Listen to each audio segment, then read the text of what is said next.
அப்போஸ்தலர் 2வது அதிகாரம் 46வது வசனத்தை நாம் தியானத்திற்காக எடுத்துக்கொள்வோம். அப்போஸ்தலர் 2:46. அவர்கள் ஒருமனப்பட்டவர்களாய் தேவாலயத்திலே அனுதினமும் தரித்திருந்து வீடுகள் தோறும் அப்பம் பிட்டு மகிழ்ச்சியோடும் கபடமில்லாத இருதயத்தோடும் போஜனம் பண்ணி. இந்த அப்போஸ்தலர் 2வது அதிகாரத்தில் தான் சபை என்ற அமைப்பு துவங்கியது. இப்படி நம்ம கூடி ஆராதிக்கிற சபை என்ற அமைப்பு அப்போஸ்தலர் 2வது அதிகாரத்தில் தான் தொடங்குது. 120 பேர் கூடி ஜெபிச்சுக்கிட்டு இருக்கிறாங்க. பரிசுத்த ஆவியானவர் இறங்கி வந்தார். பேதுரு எழுந்து பிரசங்கம் பண்ணார். பிரசங்கம் என்னமோ ரொம்ப சாதாரணமான பிரசங்கம்தான். சங்கீதம் 16 அவர் பேசினார். வசனங்களை எடுத்து அவர் சொன்னார். யோவேல் 2வது அதிகாரத்தில் இருக்கிற தீர்க்க தரிசனத்தின் நிறைவேறுதலை பற்றி அவர் எடுத்து காட்டினார். அவ்வளவுதான். ஜனங்கள் இருதயத்திலே குத்தப்பட்டவர்களாகி ரட்சிக்கப்படுறதுக்கு நாங்கள் என்ன செய்யணும்னு கேட்டு அவர் சொன்ன உபதேசத்தை கை கொண்டு வாழ தங்களை அர்ப்பணித்தாங்க. 3000 பேர் சபையில் சேர்க்கப்பட்டாங்க. இப்போ 120 பேர் கூடி துவங்கின சபையில் முதல் நாளே எவ்வளவு ஆத்தும அறுவடை? 3000 பேர். அன்னைக்கு அப்படி துவங்கின சபை, எருசலேமில் துவங்கின சபை தான் இன்றைக்கி உலகமெங்கும் என்ன செய்யுது? பரவி கிடக்கிறது. அப்படி தான் இன்றைக்கி நாமும் சபைக்குள்ளே இருக்கிறோம். அப்பொழுது அவருடைய பழக்கம் எப்படி இருந்ததுன்னு பார்ப்போம். முதல் சபை 120 பேர் ஜெபம் பண்ணி ஆரம்பித்தாங்க. 3000 பேர் சபையில் சேர்ந்துருக்கிறாங்க. அப்போ 3120 பேர். இந்த அதிகாரத்தினுடைய கடைசி வசனத்தை வாசித்து பார்த்தீங்கன்னா, ரட்சிக்கப்படுகிறவர்களை கர்த்தர் அனுதினமும் சபையில் சேர்த்து கொண்டு வந்தார்னு போட்டிருக்குது. அப்படின்னா 3120 நிற்கலை. அது 4000, 5000, 6000ன்னு என்ன செஞ்சுக்கிட்டே போகுது? பெருகிக்கிட்டே போகுது. அவங்களுடைய பழக்கத்தை பாருங்கள்.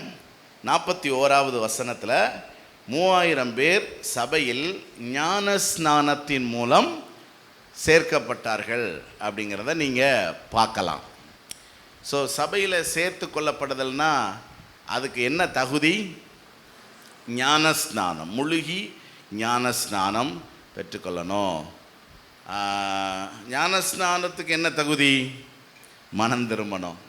என்ன ஆண்டவருடைய வார்த்தையை பாருங்கள். சந்தோஷமாக ஏற்றுக்கொண்டவர்கள் ஞான ஸ்நானம் பெற்றார்கள். ஆமாம், தேவனுக்கு கீழ்ப்படிய ஒப்பு கொடுத்தவங்க தான் ஞான ஸ்நானம் எடுக்க முடியும். சும்மா தண்ணியில் முங்கி எந்திரிச்சிருவோம் அல்லது இது ஒரு ஒரு ஒரு முறைமை. சபையில் சேரணும்னா தண்ணியில் முங்கி எந்திரிக்கணும், ஞான ஸ்நானம் எடுக்கணும், அப்படி கிடையாது. நீங்கள் தேவனுக்கு கீழ்ப்படிய ஒப்பு கொடுத்தா தான் ஞான ஸ்நானம். கெட்ட பழக்க வழக்கங்களை விட்டால் தான் ஞான ஸ்நானம். மனம் திரும்பினா தான் ஞான ஸ்நானம். இந்த பழைய இந்து பாரம்பரியங்கள், சடங்கு சம்பிரதாயங்கள் எல்லாத்தையும் விட்டால் தான் ஞான ஸ்நானம். ஏன்னா ஆமாம், அப்படி ஞான ஸ்நானம் பெற்று சபையில் என்ன செய்கிறோம்? சேர்க்கப்படுறோம். 44வது வசனத்தில் விசுவாசிகள் ஒருமித்திருந்தார்கள் அப்படின்னு போட்டிருக்கு. எல்லாரும் சொல்லுங்கள், ஒருமித்து. விசுவாசிகள் எப்படி இருக்கணும்? ஒருமித்து இருக்கணும். அதுக்கு ஆங்கிலத்தில் என்ன போட்டிருக்கு அப்படின்னா, all the lords followers often met together அப்படின்னு போட்டிருக்கு. அதாவது சபை விசுவாசிகள் அடிக்கடி சந்தித்தார்கள்னு போட்டிருக்கு. ஒருமித்திருந்தார்கள்னா என்ன அர்த்தம்? அடிக்கடி சந்தித்தார்கள். அப்போ நாம் ஒருமித்திருக்கணும் அப்படின்னா என்ன செய்யணும்? யாரை? விசுவாசிகளை. புரியுதா? இன்னொரு டிரான்ஸ்லேஷன் பாருங்கள். All the believers lived in a wonderful harmony. அப்படின்னா என்ன அர்த்தம்? ஒரு அற்புதமான ஐக்கியம் அவர்களுக்குள்ள என்ன செஞ்சது? இருந்துச்சு. அதாவது இவ்வளோ அன்பா, ஒற்றுமையா, சந்தோஷமா இருக்க முடியுமா அப்படின்னு எல்லாரும் பார்த்து ஆச்சரியப்படுற அளவுக்கு they had a wonderful harmony. 46வது வசனத்துக்கு வந்தீங்கன்னா, அவர்கள் ஒருமனப்பட்டவர்களாய் தேவாலயத்திலே அனுதினமும் தரித்திருந்து வீடுகள் தோறும் அப்பம் பிட்டு மகிழ்ச்சியோடு கபடமில்லாத இருதயத்தோடும் போஜனம் பண்ணி. இதுதான் நம்ம ஆரம்பத்திலையும் வாசித்தோம். இது ஆங்கிலத்தில் நீங்கள் பார்த்தீங்கன்னா, they broke bread together in different homes and shared their food happily அப்படின்னு போட்டிருக்கு. அப்படின்னா என்ன அர்த்தம்? அதாவது ஒவ்வொரு வீடுகளில் அவங்க கூடி சாப்பிட்டாங்கன்னு போட்டிருக்கு. புரியுதா? ஆமாம். அடுத்த இன்னொரு டிரான்ஸ்லேஷன் பாருங்க. they were joyful. ஜாய்ஃபுல்னா என்னது? மகிழ்ச்சி. and humble. அந்த கபடம் இல்லாத இருதயம்னு இருக்குதுல்ல தமிழில், அதுக்கு இங்கிலீஷில் என்ன போட்டிருக்குது? ஹம்பிள். பக்கத்தில் பார்த்து ஆர் யூ ஹம்பிள்னு சொல்லுங்க. அப்படின்னா என்ன அர்த்தம்? தாழ்மை, மனத்தாழ்மை. கவனிங்க, ஐக்கியமாக இருக்கிறதுக்கு ரொம்ப முக்கியமான தேவை என்னது? மனத்தாழ்மை. மாமியாரும் மருமகளும் ஐக்கியமாக இருக்கிறதுக்கு மிக அவசியமான தேவை என்ன? புரியுதா உங்களுக்கு? மாமியாரும் தாழ்மையாக இருக்கணும், மருமகளும் தாழ்மையாக இருக்கணும். ஏன் இடிக்குது? ரெண்டு பேருக்கும் என்ன இல்லை? தாழ்மை இல்லை. நான் உங்களை சொல்லலை, உலகத்தில் இருக்கிற ரட்சிக்கப்படாத மனிதர்களை பற்றி நான் பேசிக்கொண்டிருக்கிறேன். இப்போ எங்கேயாவது மாமியார் மருமக இடிக்குதுன்னா ரெண்டு பேருக்கு என்ன இல்லை? தாழ்மை இல்லை. பாருங்கள், ஒரு கை ஓசை என்ன செய்யாது? ஒரு ஆளுக்கு தாழ்மை இருந்தாலே போதும், அங்கே ஒரு அன்பு ஐக்கியம் என்ன செய்யும்? இருக்கும். ரெண்டு பேருக்கும் தாழ்மை இல்லைன்னா தான் இடிச்சுக்கிடும். அதே மாதிரி தான் சகோதரர்களாக நம்ம கூடி வாழ்கிறதுக்கு நமக்கு ரொம்ப அவசியம் என்னது? தாழ்மை. தாழ்மை.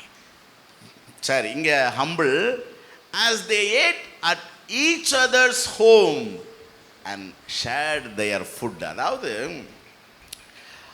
அந்த சாப்பாடுனாலே ஐக்கியம் தானே, புரியுதுல? ஆமாம். இப்போ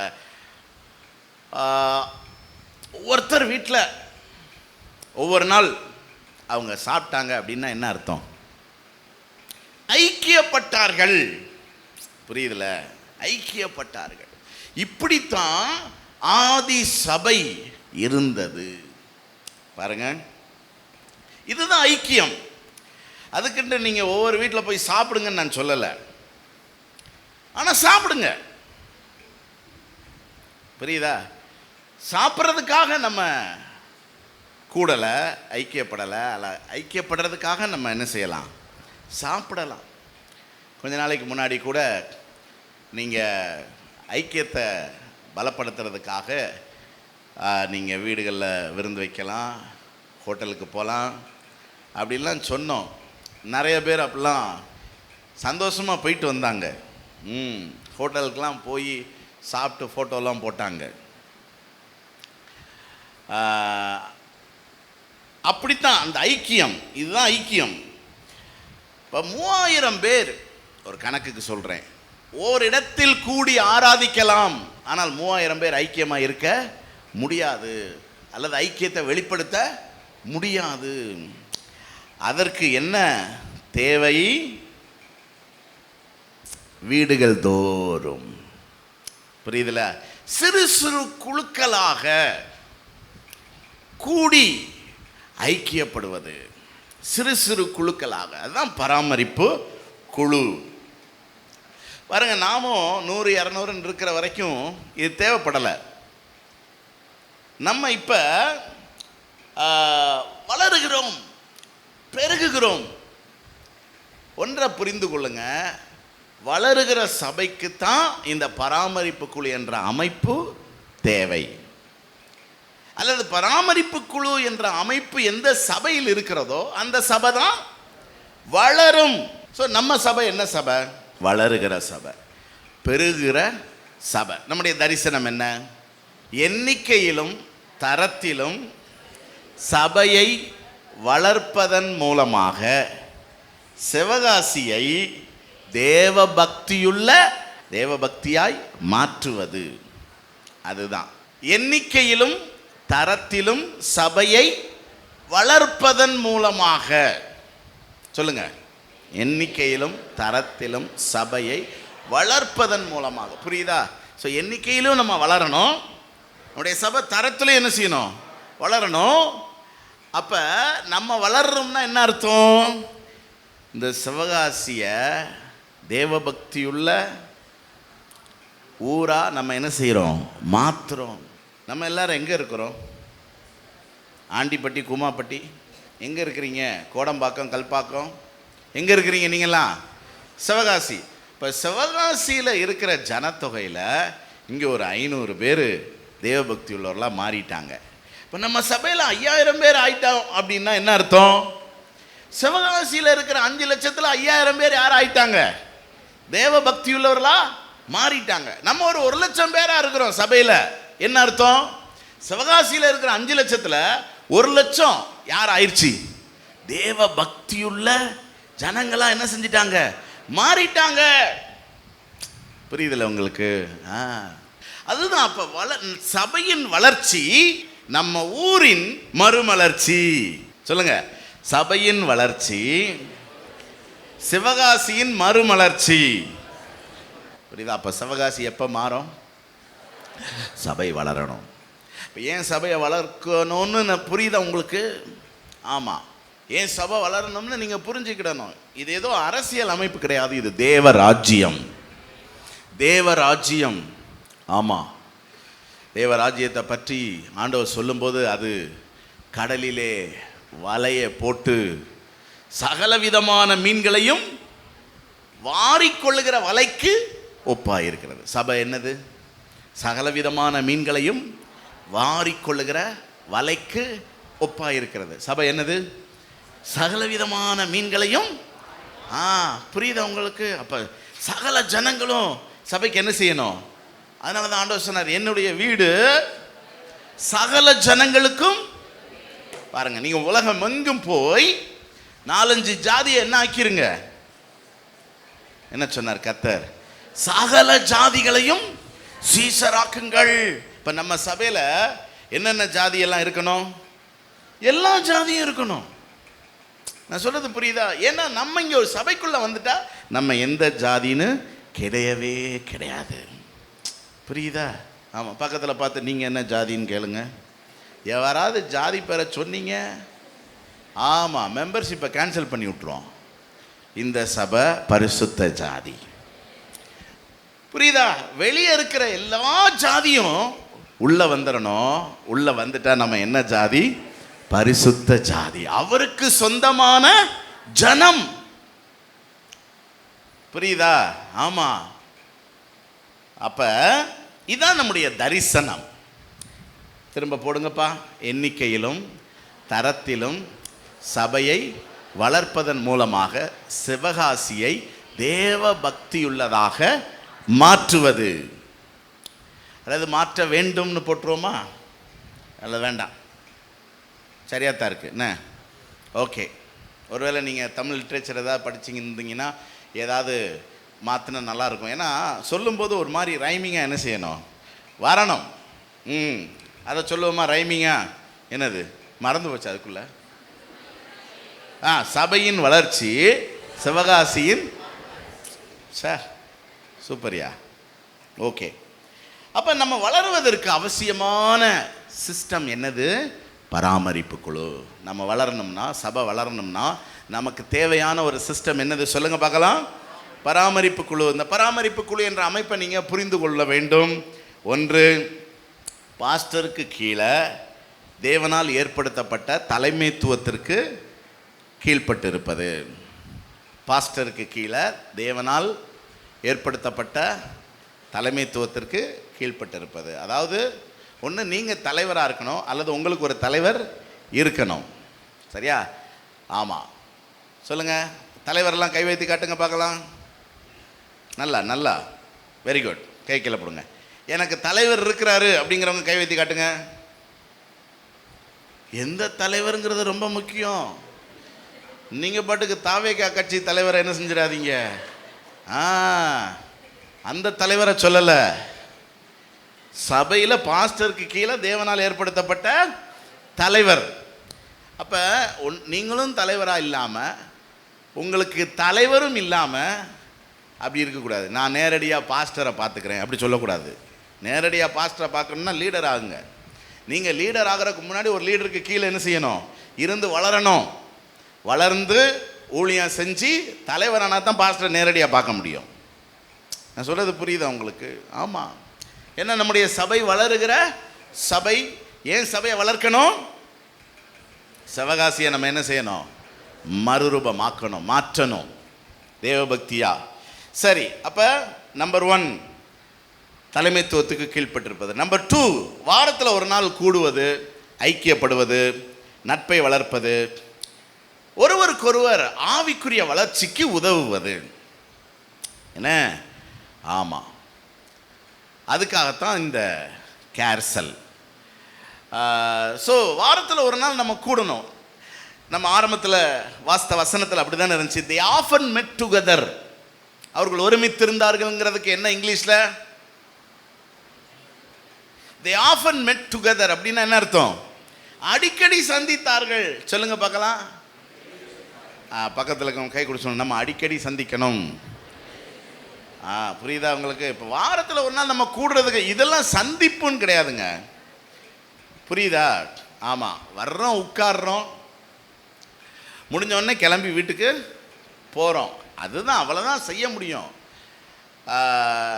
இந்த சந்திப்பு இதில் நம்ம ஐக்கியத்தை என்ன செய்ய முடியாது? வளர்க்க முடியாது. இதில் ஒருத்தருக்கு ஒருத்தர் ஆவிக்குரிய ஜீவியத்தின் வளர்ச்சிக்கு உதவி செய்ய முடியாது. நல்லா புரிஞ்சுக்கோங்க. இப்படி நம்ம ஐக்கியப்படாமல் சும்மா வாரத்துக்கு ஒரு நாள் வந்து போவது அப்படிங்கிறது ஒரு பாரம்பரிய கிறிஸ்தவம். ஞாயிற்றுக்கிழமை கிறிஸ்தவன், ஞாயிற்றுக்கிழமை கிறிஸ்தவம். அது 3வது என்ன அப்படின்னா, குழுவாக சபையின் வளர்ச்சிக்கு இயன்ற மட்டும் பிரயாசப்படுவது. குழுவாக சபையின் வளர்ச்சிக்கு இயன்ற மட்டும் பிரயாசப்படுவது. இதுதான் ஆல் அபவுட் கேர்சல். கேர்சல் அப்படிங்கிறது 1 தலைமைத்துவத்துக்கு கீழ்ப்பட்டிருப்பது, 2 வாரத்தில் ஒரு நாள் கூடி ஒருவருக்கொருவர் ஐக்கியப்படுவது, ஒருவருக்கொருவர் ஆவிக்குரிய வளர்ச்சிக்கு உதவுவது, 3 குழுவாக ஊழியம் செய்வது. ஆமாம். சரி, கொஞ்சம் இந்த பெந்தைக்கோஸ்தே சபையின் வரலாறு உங்களுக்கு நான் சொல்லிடுறேன் ஒரு 2 நிமிஷத்தில். 1906 அமெரிக்காவில் அசூசா எழுப்புதல்னு ஒன்று உண்டாச்சு. அப்போ தான் ஜனங்கள் பரிசுத்த ஆவியின் வல்லமையை பெற்று அந்நிய பாஷை பேசினார்கள். புரியுதா? அதுக்கு முன்னாடியும் சபைகள் இருந்திருக்கு. ஆனால் அந்த அந்நிய பாஷை பேசி ஆவியின் வரங்களை, பரிசுத்த ஆவியின் நிறைவை பெற்றுக்கொள்ளுகிற அனுபவம் எப்போ தொடங்குச்சு? இது முதல் நூற்றாண்டில் இருந்துச்சு. அந்த அப்போஸ்தலர் 2வது அதிகாரம் நம்ம பார்த்தோம்ல, அந்த முதல் சபை ஆதி சபையில் இருந்துச்சு. அது ஒரு 200-300 வருஷத்துக்கு அப்படி தான் இருந்துச்சு அனுபவங்கள். ஆனால் அதுக்கப்புறம் சபை வேறு மாதிரி போயிடுச்சு. அதனால் அதுக்கப்புறம் அந்த அனுபவம் இல்லை. ஆனால் ஆவியானுடைய கிரியை இருந்துச்சு. பல தேவ மனிதர்களில் கர்த்தர் எடுத்து வல்லமையாய் பயன்படுத்தினார். அதன் மூலம் அநேகர் ரட்சிக்கப்பட்டாங்க, பல சபைகள் எழும்பியது. ஆனாலும் இந்த 1906 அசூசா எழுப்புதலில் தான் ஜனங்கள் திரும்ப அந்த மேல் வீட்டறையின் அனுபவம், அப்போஸ்தலர் 2வது அதிகாரத்தில் பரிசுத்த ஆவியானவர் மேல் இறங்கின போது அவர்கள் பற்பல பாஷைகளை பேசினார்கள். அந்த அனுபவத்தோடு ஒரு எழுப்புதல் உண்டானது. அதுக்கு பேர் தான் பெந்தேகோஸ்தே சபை. என்ன சபை? பெந்தேகோஸ்தே அனுபவம் பெற்ற சபைக்கு பேர் பெந்தேகோஸ்தே சபை. அங்கிருந்து தான் பெந்தேகோஸ்தே சபை தொடங்கியது. அப்புறம் 1920 ராபர்ட் குக் அப்படிங்கிறவர் அமெரிக்காவிலிருந்து இந்தியாவுக்கு அந்த அனுபவத்தை எடுத்துகிட்டு வந்தார், அந்த உபதேசத்தை எடுத்துகிட்டு வந்தார். இந்த பெந்தேகோஸ்தே அனுபவத்தை இந்தியாவுக்கு கொண்டு வந்தார். அவர் மூலம் ஆரம்பிக்கப்பட்ட சபை தான் அசம்பிளிஸ் ஆஃப் காட் சபை, ஏஜி சர்ச். அதுக்கப்புறம் நிறையா மிஷன்ஸ் வந்துச்சு. ஐபிசி சர்ச் வந்துச்சு, இந்தியன் பென்டிகாஸ்டல் சர்ச். அப்புறம் church of god in India வந்துச்சு. அப்புறம் ஏசிஏ சபைகள், அப்போஸ்தலிக் கிறிஸ்டியன் அசம்பிளி வந்துச்சு. 1960க்கு அப்புறம் ஏராளமான ஸ்தாபனங்கள் எழும்பின. ஏராளமான ஸ்தாபனங்கள் 60க்கு அப்புறம். சிவகாசியிலும் ஆரம்பத்தில் சர்ச் ஆஃப் காட் இருந்தது, சிபிஎம் சபை இருந்தது. இந்த காலகட்டங்கள்லாம் வீடுகளில் தான் சபை நடந்துச்சு. சபைங்கிற ஒரு அமைப்பு இல்லை, வீடுகளில் தான் சபை நடைபெற்று கொண்டு 1980களில் தான் இப்படி சபை கட்டிடங்கள் கட்டப்பட்டு சபைகள் நடத்தப்பட்டன. அசம்பிளிஸ் ஆஃப் காட் சபை, ஏசிஏ சபை, இன்னும் ஒரு சில சபைகள்லாம் அந்த நாட்கள் 1980களில் இருந்துச்சு. அப்போ தான் 1985 இந்த கர்மேல் துவங்கப்பட்டது. 1985 துவங்கப்பட்ட இந்த கர்மேல் தான் ஆண்டவருடைய கிருபையினால் இந்த பட்டணத்தில் நல்ல ஒரு வளர்ச்சி பெற்ற சபையாக இருக்கிறது. எத்தனை பேருக்கு சந்தோஷம்? ஆமாம். இதுக்கு முக்கிய காரணம் என்ன? பராமரிப்பு குழு. முக்கிய காரணம் என்ன? பராமரிப்பு குழு. இந்த ஊழியத்தை, இந்த பராமரிப்பு குழு ஊழியத்தை நம்ம 100% நம்ம செயல்படுத்தி இருந்தா நம்ம இன்னும் பல ஆயிரங்களா என்ன செஞ்சிருந்திருக்கலாம்? பெருகி இருந்திருக்கலாம். ஆமாம். அப்போ சிவகாசியில் மற்ற எந்த சபையிலும் இது போன்ற அமைப்பு இல்லை. ஒரு சிலர் இப்போ அதை ஃபாலோ பண்ணுறாங்க, இப்போ அதை தொடங்கி இருக்கிறாங்க, இப்போ அதை கற்றுக்கொள்கிறாங்க. செய்யட்டும். எல்லாரும் பராமரிப்பு குழுக்களை தங்களுடைய சபையில் ஆரம்பித்து நடத்தினாங்கன்னா, எல்லாரும் பராமரிப்பு குழுக்களுக்கு உட்பட்டாங்கன்னா எல்லா சபையும் என்ன செய்யும்? வளரும்.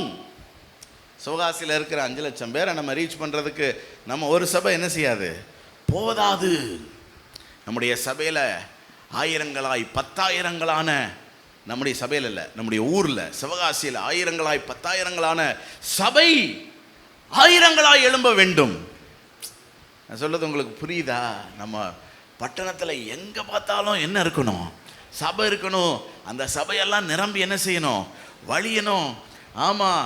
1000 பேர் கொண்ட சபை எழும்பணும்னாலே நமக்கு சிவகாசி முழுசி ரீச் பண்ணுறதுக்கு 500 சபை வேண்டும்.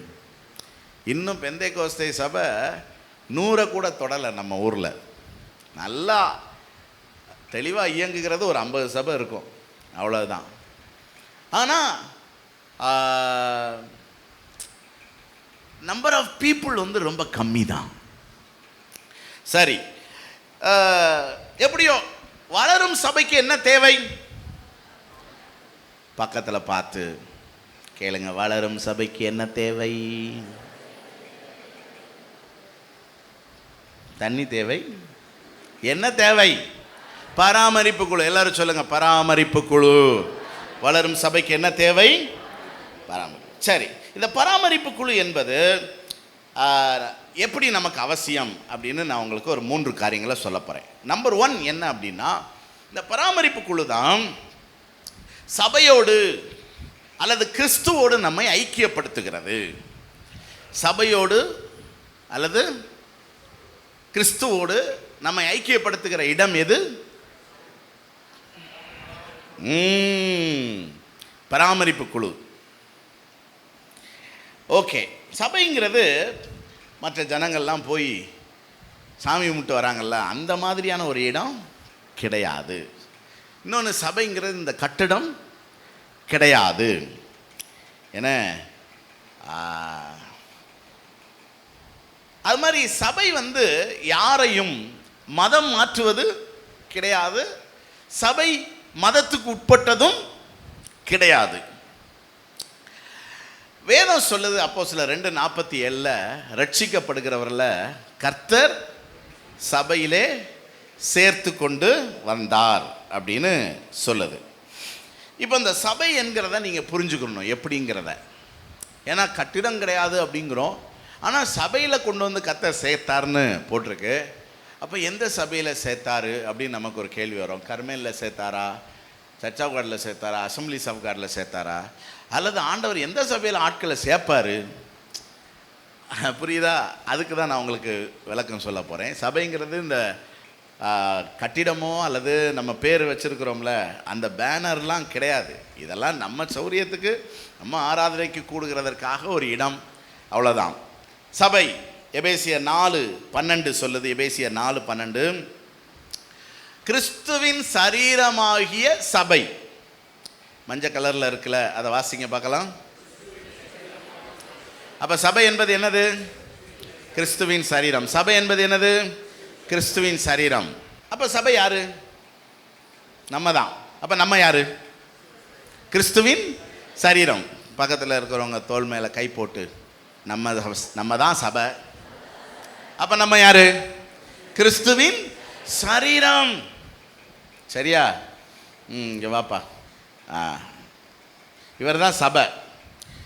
சரீரம் யார்? சரீரம் கிறிஸ்துவின் சரீரம். இப்போ இன்னொரு வசனம் பாருங்க, எபேசியர் 1:23 பாருங்க. சபைக்கு அவரை தலையாக தந்தருளினார். சபைக்கு, இந்த சபை சரீரமாகிய சபைக்கு யாரை தலையாக தந்தருளினார்? கிறிஸ்து. ஏன்னா இது கிறிஸ்துவின் சரீரம் தானே. சரீரம் கிறிஸ்துவின் சரீரம். தலை யாரு? கிறிஸ்து. சரீரம் யாரு? நம்ம. சொல்லுங்க, நம்ம எல்லாம் சரீரம், இயேசுதான் தலை. அவர் தலைங்கிறதுனால நம்மெல்லாம் அவருடைய சரீரம், கிறிஸ்துவின் சரீரம். அப்ப சபைங்கிறது பாடி ஆஃப் கிரைஸ்ட். அப்ப இந்த சபைக்கு தலை யாரு? அவர் தான். கிறிஸ்துவின் சரீரம்னா இப்ப இது யார் சரீரம்? நெகேமியா சரீரம். இது யார் சரீரம்? நெகேமியா சரீரத்துக்கு யார் தலை? நெகேமியா தான் தலை. நீங்க நெகேமியான்னு மூஞ்ச பார்த்து கூப்பிடுவீங்களா, வயிற்ற பார்த்து கூப்பிடுவீங்களா? நான் சொல்றது புரியுதா? நமக்கு ஐடென்டிஃபிகேஷனே என்னன்னா தலை தான். நெகேமியாங்கிறது கை கிடையாது. புரியுதா? அப்ப இந்த சரீரம் கிறிஸ்துவின் சரீரம். அப்ப இந்த கிறிஸ்துவின் சரீரத்துக்கு யார் தலையா இருப்பா? கிறிஸ்து தான் தலையா இருப்பாரு. சொன்னேன்ல திரும்பவும். இது யார் சரீரம்? நெகேமியா. அப்ப நெகேமியா சரீரத்துக்கு யார் தலை? நெகேமியா தான் தலை. அப்ப சரீரம், சபையாகிய சரீரம் கிறிஸ்துவின் சரீரம்னா கிறிஸ்துவின் சரீரமாகிய சபைக்கு யார் தலை? கிறிஸ்து. இதைத்தான் நம்ம புரிந்து கொள்ள வேண்டும். அப்ப நம்ம எல்லாரும் கூடி இருக்கிறோம்னா இதுதான் கிறிஸ்துவின் சரீரம். இந்த சரீரத்துக்கு யார் தலையா இருக்கா? கிறிஸ்து தலையா இருக்கிறார். என்ன? ஆமா, தேங்க்யூ. அப்ப நம்ம கிறிஸ்துவோடு ஐக்கியப்படுவதற்காகத்தான் இப்படி ஒரு அமைப்பு. இப்ப புரியுதா உங்களுக்கு? நம்ம எல்லாரும் கிறிஸ்துவின் சரீரம்னா நம்ம யாரோடு ஐக்கியப்படுறோம்? கிறிஸ்துவோடு ஐக்கியப்படுறதுக்கு தான் இப்படி ஒரு செட்டப்பை கர்த்தர் என்ன செஞ்சிருக்கிறாரு. அதனால சும்மா வந்து ஒரு சூடத்தை கொளுத்திட்டு போறது, ஒரு மெழுகுவர்த்தியை கொளுத்தி வச்சுட்டு போறது, அல்லது பத்தியை கொளுத்தி வச்சுட்டு போறது, ஒரு தேங்காயை உடைச்சிட்டு போறது, அப்படி ஒன்றும் அதுல நம்ம கிறிஸ்துவோடு என்ன செய்ய முடியாது, ஐக்கியப்பட. ஸோ பாரம்பரியம், சம்பிரதாயம், சடங்காச்சாரம் இதிலெல்லாம் நம்ம கிறிஸ்துவோடு என்ன செய்ய முடியாது, ஐக்கியப்பட முடியாது. நம்ம எல்லாரும் சேர்றோம் பார்த்தீங்களா? நம்ம எல்லாரும் சேர்ந்தா சரீரம். அந்த சரீரத்துக்கு அவர் தலையா இருக்கிறதுனால நம்ம அவரோட என்ன செய்கிறோம், ஐக்கியப்படுகிறோம்.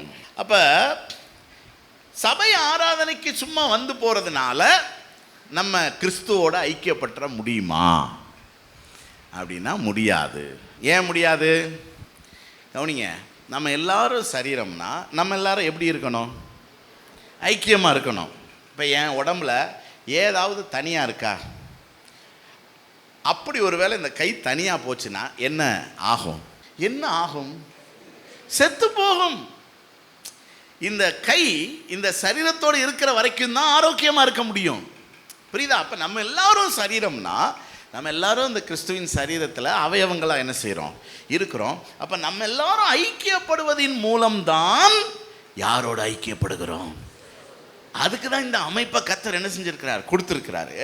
சரி, இப்போ நம்ம சபை ஆராதனைக்கு வர்றதின் மூலம் நம்ம கிறிஸ்துவோட ஐக்கியப்பட முடியுமானா முடியாது. ஏன்னா இது ஆராதிக்கிற ஸ்தலம். நாம் இங்கே ஐக்கியப்படுறதுக்கு ஒன்றும் இல்லை.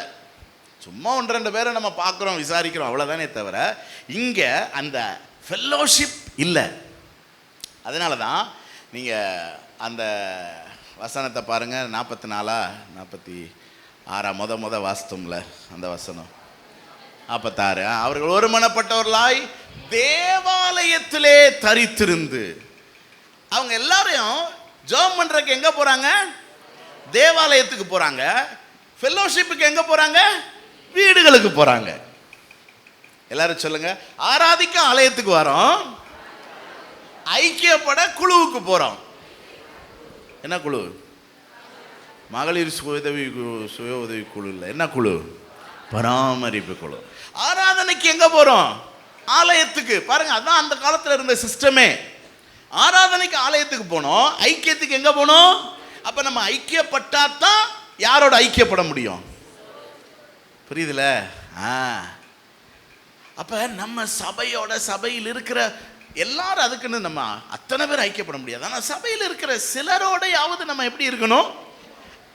சரி, இப்போ உங்களுக்கு நான் ஒரு நல்ல இது சொல்ல போகிறேன். இந்த 3 பேரும் வாப்பா. இப்போ இந்த 3 பேரும் கை கோர்த்துக்கோங்க. இப்படி இப்படி தோல். இப்போ பாருங்க, இந்த 3 பேரும் சபை, இவங்க ஐக்கியமாக இருக்கிறாங்க. சரியா? ஆமாம். நீங்கள் 3 பேர் வாங்கப்பா. நீங்களும் அதே மாதிரி நில்லுங்க. புரியுதா? இப்போ பாருங்க, சபை இது ஒரு குழு, இது ஒரு குழு. இப்போ இவங்க எதில் இந்த குழுவோட ஐக்கியமாக இருக்கிறாங்க, இவங்களும் குழுவோட ஐக்கியமாக இருக்கிறாங்க. இப்போ இவங்க எப்படி சபையோட ஐக்கியப்பட முடியும்? அதுக்கு ஒரு வசனத்தை காட்டுறேன் பாருங்க. எபேசியர் 4:16 பாருங்க.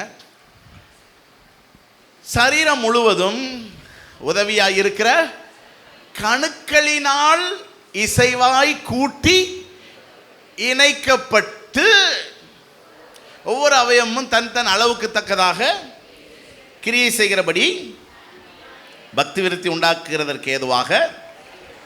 சரி, இதை நான் பிரித்து சொல்கிறேன். ஒவ்வொரு அவயவமும் தன் தன் அளவுக்கு தக்கதாக கிரியை செய்ய வேண்டும். தன் தன் அளவுக்கு தக்கதாக நம்மெல்லாம் என்ன செய்யணும்? இந்த சபையில் இருக்கிற எல்லாரும் என்ன செய்யணும்? கிரியை செய்யணும். ஒவ்வொரு அவயவமும், உதாரணத்துக்கு இப்போ இந்த கை ஒரு அவயவம் தானே, அவயவம். எல்லாரும் அவயவம் சொல்லுங்க பார்க்கலாம். தமிழ் வரலன்னா அப்புறம் தமிழ்நாட்டை விட்டு துரத்தி விட்டுருவோம் நாங்கள். இது தமிழ் வார்த்தை தான், அவயவம். பார்ட் ஆஃப் அ பாடிக்கு பேர் தான் அவயவம். இந்த கை. அப்போ இந்த கை வேலை செய்யணுமா வேண்டாமா? வேலை செய்யாத கையை என்ன செய்யலாம்? கஷ்டம். வேலை செய்யாத கையை வச்சுக்கிட்டு உயிர் வாழ்றது, வேலை செய்யாத காலை வச்சுக்கிட்டு உயிர் வாழ்றது. புரியுதல்ல உங்களுக்கு? அப்போ நம்ம இந்த சரீரமாகிய சபையில் நம்ம எல்லாரும் ஒரு அவயவமாக இருக்கிறோம்னா அவரவருடைய அளவுக்கு தக்க, ரொம்ப பெருசாக ஆண்டவர் என்ன செய்யலை, எதிர்பார்க்கல. அவரவருடைய அளவுக்கு தக்க வேலை பார்க்கணும். பக்கத்தில் பார்த்து சொல்லுங்க, அளவுக்கு ஒரு அளவாக வேலை பாருங்க. சபைக்குன்னு நீங்கள் ஒரு அளவாக வேலை பார்க்கணும். சொல்லுங்க பக்கத்தில். நம்ம ஒரு அளவா பக்கத்தில் கேளுங்க, நீங்கள் சபைக்கு என்ன வேலை பார்க்குறீங்கன்னு கேளுங்க. ஏன்னா பைபிள் அப்படி தான் போட்டிருக்கு. ஒவ்வொரு அவயவமும் தன் தன் அளவுக்கு தக்கதாக கிரியை செய்யணும். அப்படி கிரியை செய்கிறதற்கு கணுக்களினால் இசைவாய் கூட்டி, இப்போ இந்த கை வேலை செய்கிறதுக்கு என்ன செய்யணுமா? கணுக்களினால் கூட்டி இணைக்கப்படணும். கணுனா என்ன? ஜாயிண்ட். பயங்கர ஷார்ப்பாக இருக்கீங்களே, ஜாயிண்ட். இப்போ இந்த கை வேலை செய்யணும்னா இந்த கை ஜாயிண்டாக இருக்கணும். எதோட? சரீரத்தோட. இந்த கை சரீரத்தோட இணைஞ்சிருக்கலன்னா இந்த கை இந்த சரீரத்துக்காக வேலை செய்யாது. அப்ப நல்லா ஒன்றை புரிஞ்சுக்கோங்க, நீங்க சபையோட ஐக்கியமா இல்லைன்னா நீங்க சபைக்குன்னு எதையும் செய்யறதுல பிரயோஜனம் இல்லை. நல்லா புரிஞ்சுக்கோங்க, தேவ ராஜ்யத்துக்கு பிரயோஜனம் இல்லை. நீங்க சபையோட இணைஞ்சிருந்தா தான் நீங்க செய்யற எல்லாத்துலயும் தேவ ராஜ்யத்துக்கு பிரயோஜனம். இப்போ இந்த கை இணைஞ்சிருக்கலன்னு வச்சுக்கோங்களேன், ஒன்று இந்த கை என்ன செய்யாது, செயல்படாது. அப்படியே செயல்பட்டாலும் இந்த உடம்புக்கு ஏதாவது நன்மை இருக்குதா? அந்த சரீரத்துக்கு இல்லை. சரி, இப்போ பாருங்க, இது ஒரு குழு, இது ஒரு குழு. இது எப்படி இணையுது அப்படின்னா, இப்போ பாருங்களேன்,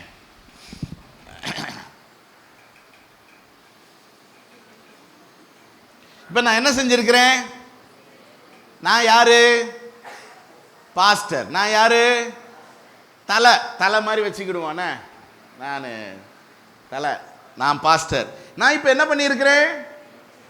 இந்த குழுவையும் பிடிச்சிருக்கிறேன், இந்த குழுவையும். புரியுதா? இப்போ இவங்க ஒருத்தருக்கு ஒருத்தர் ஐக்கியப்படுறது மட்டுமல்லாம இவங்க ஏன் மூலமா எந்த குழுவோட ஐக்கியப்பட்டிருக்காங்க? அந்த கனெக்ஷன் புரியுதா உங்களுக்கு? அப்படித்தான். அப்ப நம்ம அந்தந்த தெருவில் அல்லது அங்கங்க நமக்கு ஏற்ற மாதிரி ஒரு சிலரோட நம்ம சேர்ந்து ஐக்கியப்பட்டு அந்தந்த குழுவுக்கு தலைவர் இருக்கிறாங்கல்ல, அவங்க மூலமா யாரோட இணைஞ்சிருக்கிறோம்? பாஸ்டரோட. அப்படி பாஸ்டரோட இணையும் போது நம்ம முழு கிறிஸ்துவின் சரீரத்தோடும் ஐக்கியப்படுகிறோம். அப்பதான் இந்த குழுவின் மூலமா நடக்கிற ஊழியத்தின் மூலம் எது வளரும்? அதுதான் கடைசியில் நம்ம பார்க்குறோம். அப்பொழுதுதான் கடைசி வார்த்தை என்ன போட்டிருக்கு? சரீர வளர்ச்சி. சரீர வளர்ச்சினா என்னது? சபையின் வளர்ச்சி. அப்ப சபை எப்படி வளரும்? நாம் எல்லாரும் சின்ன சின்ன குழுக்களாக இணைந்து அந்த தலைவர் மூலம் பாஸ்டரோட இணையும் போது, ஜாயிண்ட் கணுக்களினால் கூட்டி இசைவாய் இணைக்கப்பட்டு இருக்கும்போது சபை வளரும். ஒரு அல்லேலூயா சொல்லுங்க பார்க்கலாம். புரிஞ்சவங்களாம் ஒரு அல்லேலூயா சொல்லுங்க, புரியாதவங்களாம் ஒரு அல்லேலூயா சொல்லுங்க. தேங்க்யூப்பா, போயிட்டு வாங்க. இவங்களுக்காக ஒரு நல்ல கைத்தட்டு கொடுப்போமா? சரி, இதுதாங்க. அதனால் பராமரிப்பு குழுவுக்கு வருவதன் மூலம் தான், அல்லது பராமரிப்பு குழுவோடு ஐக்கியப்படுவதன் மூலம்தான் நாம் சபையோடு ஐக்கியப்படுகிறோம், அல்லது கிறிஸ்துவின் சரீரத்தோடு நம்ம என்ன செய்கிறோம்? ஐக்கியப்படுகிறோம். அதனால் சபையில் ஒரு 80% பேராவது இந்த பராமரிப்பு குழு அமைப்புக்குள்ளே வந்துட்டோம்னா சபை மடன்னு என்ன செஞ்சிடும்? வளர்ந்துடும். ஆகவே முதல் விஷயம் என்னது? ஏன் பராமரிப்பு குழு? நாம் சபையோடு அல்லது கிறிஸ்துவோடு ஐக்கியப்படுகிற இடம்தான் பராமரிப்பு குழு. புரிஞ்சுக்கிட்டீங்களா? ரெண்டாவது விஷயம் என்னன்னா, கிறிஸ்துவின் அன்பை வெளிப்படுத்துகிற இடம். பராமரிப்பு குழு எதுங்க? கிறிஸ்துவின் லூக்கா 11:42, லூக்கா 11:42, பரிசேயரே உங்களுக்கு ஐயோ, நீங்கள் ஒருத்தலாம் மறுக்கொழுந்து முதலிய சகலவித பூண்டுகளிலும் தசமபாகம் கொடுத்து நியாயத்தையும் தேவ அன்பையும் விட்டு விடுகிறீர்கள். இவைகளையும் செய்ய வேண்டும், அவைகளையும். பாருங்க, இயேசுவின் நாட்களில் வாழ்ந்த யூதர்கள் ரொம்ப பக்தி. என்னது? ரொம்ப பக்தி. எந்த அளவுக்கு பக்தி? பெருஞ்சீரகம், மறிக்கொழுந்துனா என்னது? புதினா. மறிக்கொழுந்துனா என்னது? சொல்லிட்டேன்ல, அதையாவது சொல்லுங்க. மறிக்கொழுந்துனா என்னது? புதினா. புதினாலெல்லாம் என்ன கொடுக்குறாங்க? தசமபாகம். மற்றும் தோட்டத்தில் விளையிற கீரை, இந்த என்ன போட்டிருக்கு? பூண்டுகள்னு போட்டிருக்கல, அதுக்கு என்னது? கீரை. தோட்டத்தில் விளையிற கீரை, காய்கறி எல்லாத்துலேயும் என்னது? தசமபாகம். அநியாயத்துக்கு பக்தி. ஆனால் என்ன இல்லையா? அன்பு இல்லையாம். பக்கத்தில் இருக்கவங்க பார்த்து கேளுங்க, உனக்கு பக்தி இருக்குது நிறையா, வடியுது. பக்கெட்டாக அவங்ககிட்ட பக்தி என்ன செய்யலாம், ஆனால் சொரன்னா கூட அன்பு வரமாட்டீக்கே. அப்ப ஆண்டவர் எது வேணுங்கிறாரு? அன்பு மட்டும் இல்லை, பக்தியும் வேணும். இவைகளையும் செய்ய வேண்டும், அவைகளையும் விட்டு விடாது இருக்க வேண்டும். என்ன அர்த்தம்? பக்தியும் வேணும், அன்பும் வேணும். பக்கத்தில் பார்த்து சொல்லுங்க, பக்கெட் நிறையா பக்தியும் வேணும், பக்கெட்டா அன்பும் வேணும். இதில் எது இல்லாட்டினாலும் அது எல்லாம் பேலன்ஸ்டாக இருக்கணும். என்ன? சரி, லூக்கா 13வது அதிகாரத்தில் ஒரு 18 வருடமாக கூனியாக இருந்த ஒரு பெண்ணை ஆண்டவர் என்ன செஞ்சார்? சுகமாக்கினார். 14வது வசனம் பாருங்கள். ஸோ இப்போ நம்ம சபையிலே அப்படி ஒரு அற்புதம் நடந்தால் நம்ம என்ன சொல்லுவோம்? சூப்பர், ஏன்னா பாவம் 18 வருஷமாக இப்படியே குனிஞ்சிக்கிட்டே இருந்துச்சு, இன்னைக்கு நல்லா நம்பிருச்சு அப்படின்னு சந்தோஷப்படுவோம்ல. ஆனால் அந்த சர்ச்சில் இருந்தவங்க என்ன பண்ணாங்க பாருங்க. இயேசு ஓய்வு நாளில் சொஸ்தமாக்கினபடியினால் ஜெபாலய தலைவன் கோபமடைந்து என்ன வந்துருச்சு, ஜனங்களை நோக்கி, என்ன பெருசா என்னமா பண்ணிட்டாருன்னு குதிச்சுக்கிட்டு இருக்கிறீங்க, அமைதியா இருங்க. வேலை செய்கிறதற்கு 6 நாள் உண்டு, அந்த நாட்களில் நீங்கள் வந்து சொஸ்தமாக்கி கொள்ளுங்கள். ஓய்வு நாளில் அப்படி பாருங்க. பழைய ஏற்பாட்டில் ஓய்வு நாளில் வேலை செய்யக்கூடாதுன்னு ஆண்டவர் சொன்னாருங்கிறதுக்காக அதை பிடிச்சிக்கிட்டு ஓய்வு நாளில் நீ என்ன செய்யக்கூடாது, சுகமாக்க கூடாது, சுவிசேஷம் சொல்ல கூடாது, யாருக்கு உதவி செய்ய கூடாது, யாரையும் பார்த்து சிரிக்க கூடாது. பக்தி யாரு? பரிசுத்தமா இருக்க வேண்டிய இடத்துல உனக்கு என்ன சிரிப்பு கேட்குது? பத்தீங்களா? இதுதான் பக்கெட் நிறையா பக்தி உள்ள ஜனங்கள். ஆனால் என்ன கிடையாது, சுரண்டி எடுத்தா கூட அன்பு கிடையாது. இன்னொரு இடத்துல சூம்பின கையுடைய ஒரு மனுஷனை இயேசு சுகமாக்கினாரு. பயங்கரமான ஒரு சம்பவம். மத்தேயு 12:14 வாருங்களேன். அப்பொழுது பரிசேயர்னா ரொம்ப ஜெபம் பண்றவங்க, ரொம்ப பைபிள் வாசிக்கிறவங்க, ரொம்ப பிரசங்கம் பண்றவங்க, ரொம்ப பக்திமான்கள். நான் சொல்றது புரியுதா உங்களுக்கு? ரொம்ப பக்திமான்கள். உண்மையிலேங்க, நான் விளையாட்டுக்கு சொல்ல, உண்மையிலே பெரிய பக்திமான்கள். அவர்கள் வெளியே போய் சொல்லுங்க மீதிய. எங்க பக்திமான்கள் கொலை செய்வாங்களாங்க? பக்திமான்கள் தான் கொலை செய்வாங்க. உலக சரித்திரத்தில் நடந்த முதல் கொலை எதற்காக நடந்தது? பக்திக்காக. The first murder in the world history is religious. இயேசு அந்த மத ரீதியான அந்த நடத்தையை தான் கடிந்து கொண்டார். மாயக்காரரே அப்படின்னு கடிந்து கொண்டார். வெள்ளை அடிக்கப்பட்ட கல்லறையேன்னு கடிந்து கொண்டார். விரியன் பாம்பு குட்டிகளேன்னு கடிந்து கொண்டார். பாருங்க எப்படிங்க ஆலயத்துக்கு வராங்க, ஆனா என்ன பண்ற அளவுக்கு அவங்களுக்குள்ள உக்கிரம் இருக்குது. கொலை. பக்கத்தில் பார்த்து கேளுங்க, நீங்கள்லாம் கொலை செய்வீங்களா அப்படிங்க. நீங்கள் என்ன சொல்லுங்க, நான் பாத்திரத்தை உடைப்பேன், பீரோவை உடைப்பேன், கண்ணாடியை உடைப்பேன், யார் மூக்கையும் நான் என்ன செய்ய மாட்டேன். அந்த ஆள் மூக்கை உடைக்கிறதுக்கு பதில் எதை உடைச்சிருக்க, கண்ணாடியை உடைச்சிருக்க, அவ்வளோதான் வித்தியாசம். ஏன்னா உனக்கு கொஞ்சம் அறிவு இருக்குது. மூக்கை உடைச்சா எங்கே போகணும்?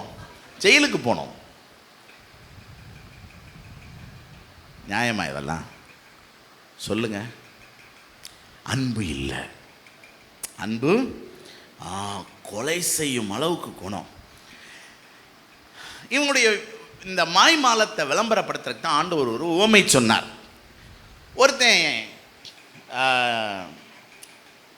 எருசலேம்லேருந்து எரிகோவுக்கு போகும்போது குற்றுயிராக என்ன செஞ்சிட்டான்?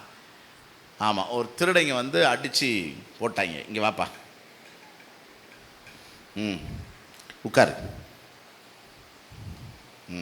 அடித்து போட்டு அப்படி அடிச்சு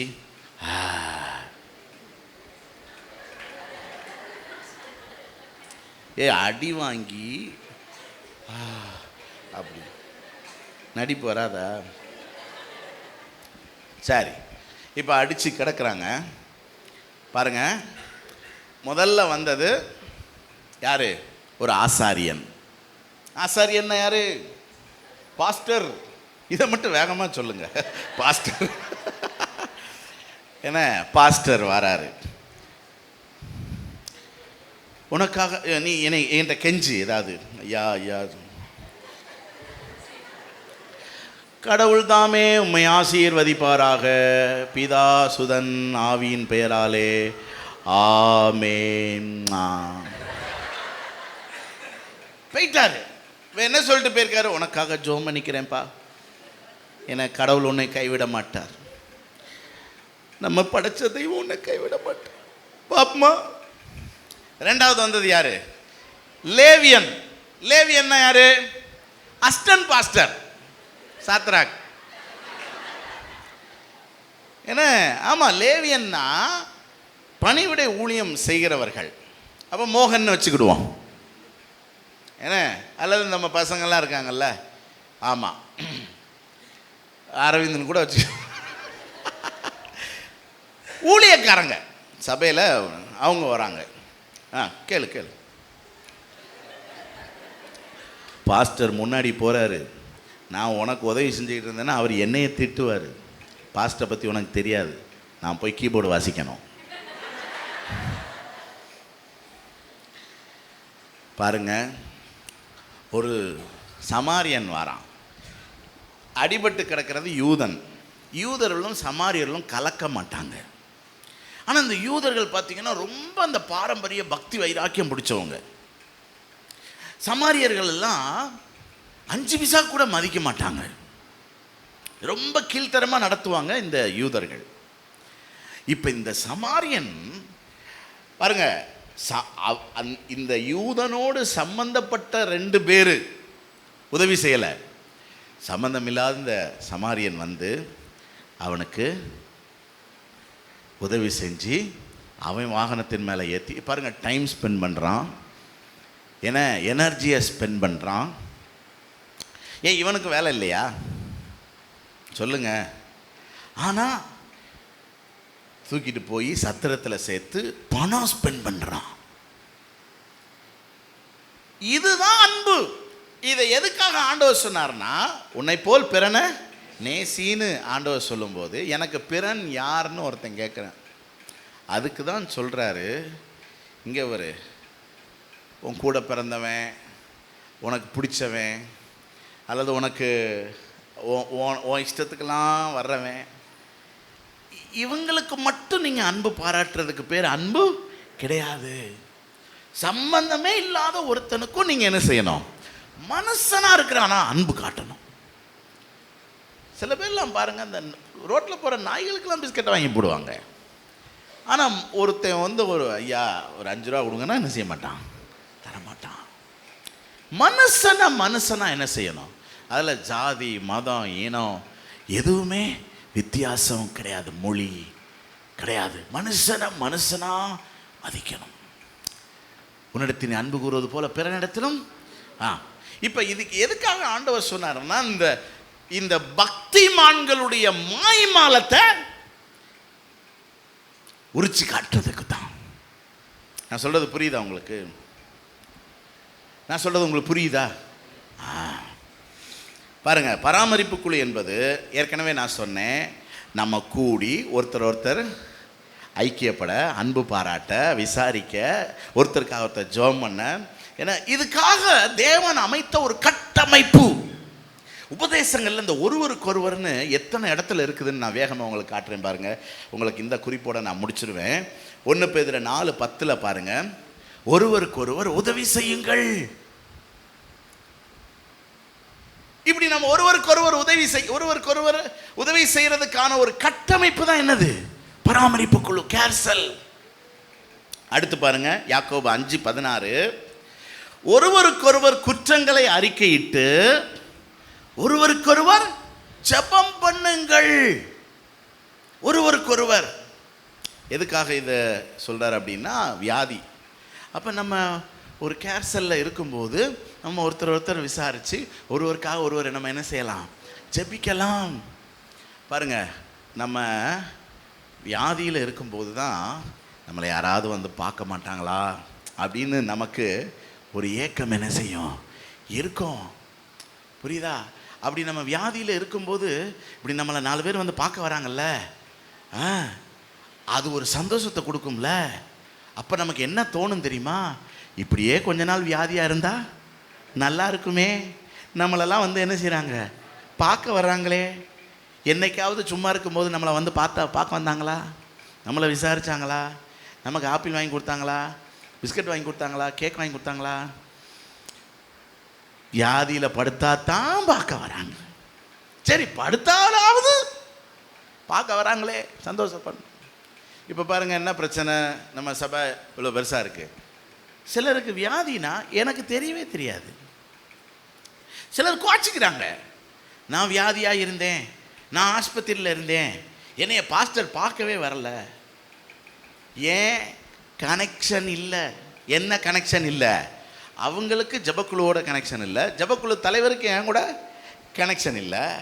அப்போ எப்படி நமக்கு இவ்வளோ பெரிய காங்கிரிகேஷனில் யார் என்ன எப்படின்னு தெரியும்?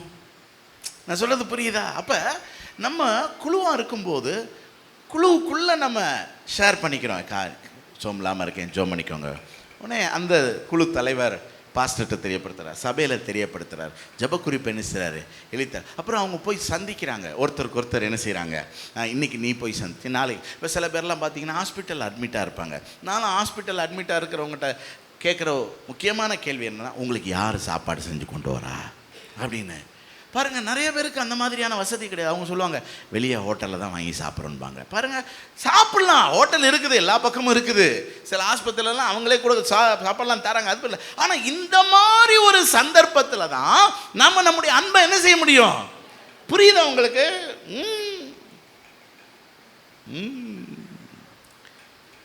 ஏன் நீங்கள் வைக்கிற சாம்பாரில் ஒரு தூக்குச்சட்டி சாம்பார் கொடுத்தா என்ன உங்களுக்கு குறைஞ்சா போயிடும்? அப்படி குறைஞ்சா தண்ணியை ஊற்றி சூடு பண்ணுங்க, உப்பு போட்டு கொஞ்சம் மஞ்சள் பொடி போடுங்க, சரியா போச்சு. அவ்வளோதான். நான் சொல்கிறது புரியுதா? ஏக்கா, நீங்கள் ஆஸ்பத்திரியில் தானே இருக்கிறீங்க, விடுங்க, நான் இன்றைக்கி ஆக்கிற சோத்தில் ஒன்றும் ஸ்பெஷலாலாம் செய்ய வேண்டியது இல்லைங்க. நீங்கள் வச்ச அந்த புளிக்குழம்ப கொஞ்சம் கூட்டி வைங்க, ஒரு முருங்கைக்காய் எக்ஸ்ட்ராவாக போடுங்க, அப்புறம் சோறை ஒரு அரை டம்ளர் எக்ஸ்ட்ராவாக போடுங்க, அவ்வளவுதான். பக்கத்தில் பார்த்து மனசு இருக்கான்னு கேளுங்க. மனசு இருக்கா? ஆவி இருக்கு, மனசு தான் இல்லை. ஆண்டவர் சொல்றாரு, ஆவியும் வேணும் உனக்கு, மனசு வேணும். மனுஷரா என்ன செய்யணும்? மதிக்க தெரியணும், கனம் பண்ண தெரியணும், அன்பு பாராட்ட. நான் எனக்கு ஒரு தேவைன்னா நான் எதிர்பார்ப்பேன்ல. நான் ஆஸ்பத்திரியில் இருக்கு, இதைத்தான் ஆண்டவர் நியாயத்தீர்ப்பு நாளில் சொல்லி காட்டினா. நான் வியாதியாக இருந்தேன், ஒரு ரூபாய் எனக்கு புளிக்குழம்பு வச்சு கொண்டு வந்தியா? நம்ம என்ன சொல்லுவோம், ஆண்டவரை நீங்கள் எப்போ வியாதியாக இருந்தீங்க? நீங்கள் வியாதியாக இருந்தீங்கன்னா புளிக்குழம்பு என்ன நாட்டுக்கோழியே வச்சு கொண்டு வந்திருப்பேனே அப்படின்னா, ஆண்டவர் சொல்லாரு, உன் சர்ச்சில் உன் பக்கத்தில் உட்கார்ந்த விசுவாசி தான் வியாதியாக இருந்துச்சு, நீ என்ன செய்யலை? ஒரு நேரம் கூட சாப்பாடு கொடுக்கல. பாருங்கள், ஒரு குழுவாக இருக்கும்போது நம்ம ஒரு சோமலாமல் இருக்கிறோம் அப்படின்னா அவங்களுக்கு என்ன செய்யலாம்? ஆமாம், இப்போ நீங்கள் ஆண்கள்னால் வேறு மாதிரி என்ன, கண்டிப்பாக இந்த மாதிரி. சரி, அடுத்து வேற பாருங்க, நிறைய ஆண்டவர் ஒருவருக்கு ஒருவர் சொல்லியிருக்கிறாரு. எபிரேயர் 10:25 பாருங்க, ஒருவருக்கொருவர் புத்தி சொல்லுங்க, புத்தி சொல்லுங்க. அப்ப என் சகோதரன் வழி தப்பி போறான், என் சகோதரன் சரியில்லாம இருக்கிறான்னா நான் என்ன செய்யணும்? புத்தி சொல்லணும். அது நான் அவன் மேல் வச்ச அன்பு. நான் அவன் கெடுகிட்டு போனா நமக்கு என்ன அப்படின்னு நினைச்சா அதான் அன்பு. அல்ல, நம்ம சொல்லி கேட்கவா போகிறான் அப்படின்னு நினச்சா அதுவா அன்பு இல்லைல்ல. இப்போ தாய் பிள்ளை உறவில் பார்த்தீங்கன்னா, இந்த தாய் சொல்லிக்கிட்டே இருப்பான், அதை செய், இதை செய், இதை செய்யாது, அதை செய்யாதுன்னு. பிள்ளை என்ன செய்யாது? கேட்காது. இதுக்கு பேர் தான் தாய் பிள்ளை உறவு. ஆனால் பிள்ளை கேட்கலங்கிறக்காக தாய் சொல்கிறத நிப்பாட்டுவாளா? இவ்வளவு சொல்கிறாளே கேட்போம்னு பிள்ளையாவது கேட்குமா? ஆனால் தான் அன்பு பாண்டு. நான் சொல்கிறது புரியுதா உங்களுக்கு? அதுதான் புத்தி சொல்லணும், புத்தி சொல்லணும். அடுத்து 1 தெசலோனிக்கர் 5:11, ஒருவரை ஒருவர் தேற்றுங்கள். பாருங்க, ஒருவருக்கொருவர் பக்தி விருத்தி உண்டாக செய்யுங்கள். கொலோசியர் 3:13 பாருங்க, கொலோசியர் 3:13, ஒருவருக்கொருவர் மன்னியுங்கள். ஒருவருக்கொருவர் என்ன செய்யுங்க பாருங்க, ஒருவருக்கொருவர் மன்னிக்கணும்னு வேதம் சொல்றதுனால ஒருவருக்கொருவர் குற்றம் செய்வதற்கு வேதம் அனுமதிக்கிறது. 3 பேர் வாங்கப்பா, கூட்டணி போடுங்க. இவங்க ஒரு குழு, சீக்கிரம் வேகமா. இவங்க ஒரு குழு. இப்போ வேதம் சொல்லுது ஒருவருக்கொருவர் நீங்கள் என்ன செய்யணும்? மன்னிக்கணும். அப்படிங்கும் போது இப்போ ஒருவருக்கொருவர் குற்றம் செய்வதற்குன்னா என்ன அர்த்தம்? இப்போ ஒருத்தரை ஏதோ செஞ்சிட்டாரு, பேசிட்டாரு, வச்சுட்டாரு, அப்பதான் தானே இன்னொருத்தர் மன்னிக்க முடியும். ஆனால் நம்ம என்ன நினைக்கிறோம்னா, நம்ம கூட்டணியில் ஒருத்தரும் நமக்கு எதுவும் செஞ்சிடக்கூடாது, எல்லாம் நல்லவனா இருக்கணும், அப்பதான் அது கூட்டணின்னு நம்ம நினைக்கிறோம். கிடையாது. மன்னிங்கன்னே ஏன் சொல்லி இருக்கிறாரு? இப்படி கழுத்தை கட்டிக்கிட்டு கிடந்தாலே உனக்குள்ள சண்டை வரும், பிரச்சனை வரும், ஏற்றத்தாழ்வுகள், உரசல்கள். மன்னிங்க ஒருத்தருக்கு ஒருத்தர். மன்னிச்சு மறந்து எப்பயும் போல கழுத்தை கட்டிக்கிட்டு கிடங்க, போங்க. என்ன? ஆமா, கொலோசியர் 3:9 பாருங்க. ஒருவருக்கு ஒருவர் பொய் சொல்லாதிருங்கள். கொலோசியர் 3:9 பாருங்க. நம்ம இப்படி ஐக்கியமா இருக்கிறோம், விசாரிப்போம்ல. இன்னைக்கு உங்க வீட்டில் என்ன பிரியாணியா? பிரியாணியா? பழைய சோறுங்க. ஏதோ மசால் வாசனை அடிச்சுதே. அது மசால் பொடிக்கு வறுத்துக்கிட்டு இருந்தேன். ஆனால் உண்மையிலேயே என்னதான் அந்த ஆள் வீட்டில் பிரியாணி தான். ஆனால் நம்ம பிரியாணின்னு சொன்னோம்னா இவங்க வீட்டில் என்றைக்கும் பிரியாணி நினச்சிருவாங்க அப்படின்ட்டு என்ன சொல்கிறது, எங்கள் வீட்டில் பழைய சோறு. பிள்ளைகிட்டெல்லாம் சொல்லி வச்சுருது. இங்கே ஒரு யார் உங்கள்கிட்ட உங்கள் வீட்டில் என்னன்னு கேட்டாலும் பழைய சோறு பார்த்தீங்களா? அப்படி கிடையாது. என்ன பிரியாணின்னா இப்போ கேட்டுருவாங்கன்னு தானே நம்ம வேண்டாங்கிறோம். அப்போ கொடுக்கணும்னு தெரியுதுல. பொய் சொல்லாதீங்க. எபேசியர் 4:32 பாருங்க. எபேசியர் 4:32 ஒருவருக்கொருவர் தயவாயும் மன உருக்கமாயும் இருங்கள். புரியுதா? தயவாயும். தயவுனா என்னது? தயவு, மன உருக்கம், இது ரெண்டுமே என்னன்னா கைண்டாக இருக்கிறது. புரியுதா? வாப்பா, இப்போ இவர் என்னுடைய குழுவில் இருக்கிறார் அப்படின்னா அவர்கிட்ட நான் எப்படி இருக்கணும்? அன்பா, கைண்டா. புரியுதா? அதாவது இவர் மேலே நான் எரிச்சல் அடைகிறது அல்லது இவரை குற்றப்படுத்துறது, இவரை நியாயம் தீர்க்கிறது, எப்போ அதெல்லாம் நான் செய்வேன் அப்படின்னா, இவர் மேலே எனக்கு ஒரு கசப்பு வெறுப்பு இருந்துச்சு அப்படின்னா இவர் எந்நேரமும் நான் என்ன செய்வேன்? அவன் சரி கிடையாதுங்க, நீங்கள் அவன் சொல்கிறான்னா நீங்கள் கேட்காதீங்க, அவன் மோசமானவன், அவன் எதுக்கு சொல்கிறான்னு தெரியுமில்ல, செய்யாதீங்கிறாரு. செய்யாதீங்க. நீங்கள் ஒரு மனுஷன், அவர் ஒரு மனுஷன். நான் சொல்கிறது புரியுதில்ல? ஆமாம், எல்லாத்தையும் குறை இருக்கா இல்லையா? இருக்கு. நம்ம 100% நம்ம தேவதூதன் மாதிரி வாழ்ந்துட முடியுமா? அப்படி கிடையாது. அதனால் ஒருவருக்கொருவர் எப்படி இருங்க? கைண்டாக இருங்க, அன்பாக இருங்க. அதுதாங்க இந்த உலகத்தில். வேறு என்ன பண்ண போகிறோம்? கலாத்தியர் 5:13 பாருங்கள், முடிக்க போகிறேன்.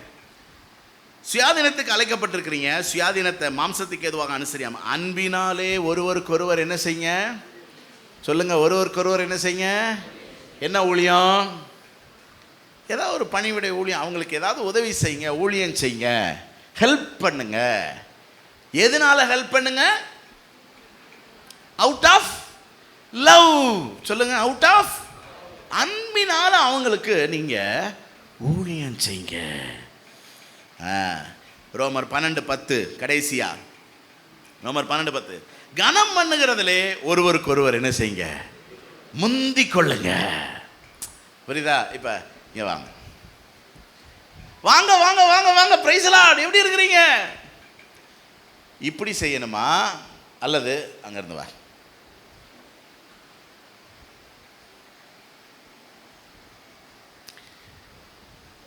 கேட்டா என்ன சொல்றது தெரியுமில்ல? அவர் என்னை கண்டுக்கிடவே இல்லை. அப்படி சொல்லக்கூடாது. நான் தான் கண்டுக்கிடணும். அவர் என்னை கண்டுக்கிறாரோ இல்லையோ, நான் என்ன செய்யணும்? கனம் பண்ணுகிறதுல ஒருவருக்கொருவர் என்ன செய்யணும்? முந்தி கொள்ளணும். பிரைஸ் லார்ட், அல்லேலூயா. நல்லா இருக்கீங்களா? வீட்டில் சும்மா இருக்காங்களா? கனம் பண்ணுகிறதுல ஒருவருக்கொருவர் என்ன செய்யுங்க. அப்போ முடியுதா? சர்ச்சு முடியுதா? உடனே எந்திரிச்சு எல்லாத்தையும் பிரைஸ் லார்ட், ஸ்தோத்திரம், நல்லா இருக்கீங்களா? சூப்பரா, இன்னைக்கு உங்கள் ஹேர் ஸ்டைல் நல்லா இருக்கு, நீங்கள் உங்கள் ட்ரெஸ்ஸு நல்லா இருக்கு, அடித்து விடுங்களேன். என்ன வாடகைக்காக எடுத்துருக்கிறீங்க? ஓசியில் தானே வண்டியை ஓட்டிக்கிட்டு இருக்கிறீங்க, பேசுங்களேன் என்னத்தையாவது நல்ல விஷயத்த. புரியுதா? கனம் பண்ணுகிறதுல என்ன செய்ய முந்தி கொள்ளுங்க. பாருங்க சாலமன் சார் எவ்வளோ அழகாக பாடினாங்க.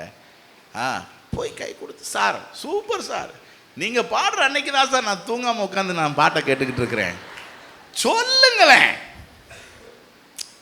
புரியுதுல? கனம் பண்ணுகிறதுல ஒருவருக்கொருவர் என்ன செய்ய முந்தி.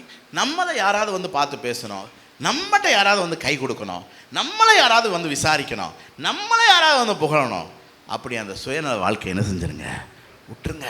சபை வளராது. அதுதான் நான் சொல்ல வரேன். சபை என்ன செய்யாது, சபை குழந்தை சபையாகவே என்ன செய்யும் இருக்கும். இந்த குழந்தைகள் தான் பாருங்க எந்நேரமும் அட்டென்ஷனை தங்கள் பக்கமே என்ன செய்யும், திருப்பிக்கிட்டே இருக்கும். தன்னை யாராவது கவனிக்கணும், தனக்கு ஏதாவது செய்யணும். குழந்தை சபை என்ன செய்யாது, வளராது. கனி கொடுக்கிற சபை மெச்சூரிட்டி ஆகணும். அதுக்காகத்தான் சபையை கர்த்தர் வச்சிருக்கிறாரு. ஒரு அல்லேலூயா சொல்லுங்க பார்க்கலாம். ஆகவே ஒருவருக்கொருவர் நாம் இதை செய்கிறதுக்காகத்தான் கர்த்தர் பராமரிப்பு குழுவை சபையில் என்ன செஞ்சிருக்கிறாரு, ஏற்படுத்தி வைத்திருக்கிறார். அதனால் நிறைய பேர் யாரு கூடயும் பழக மாட்டாங்க.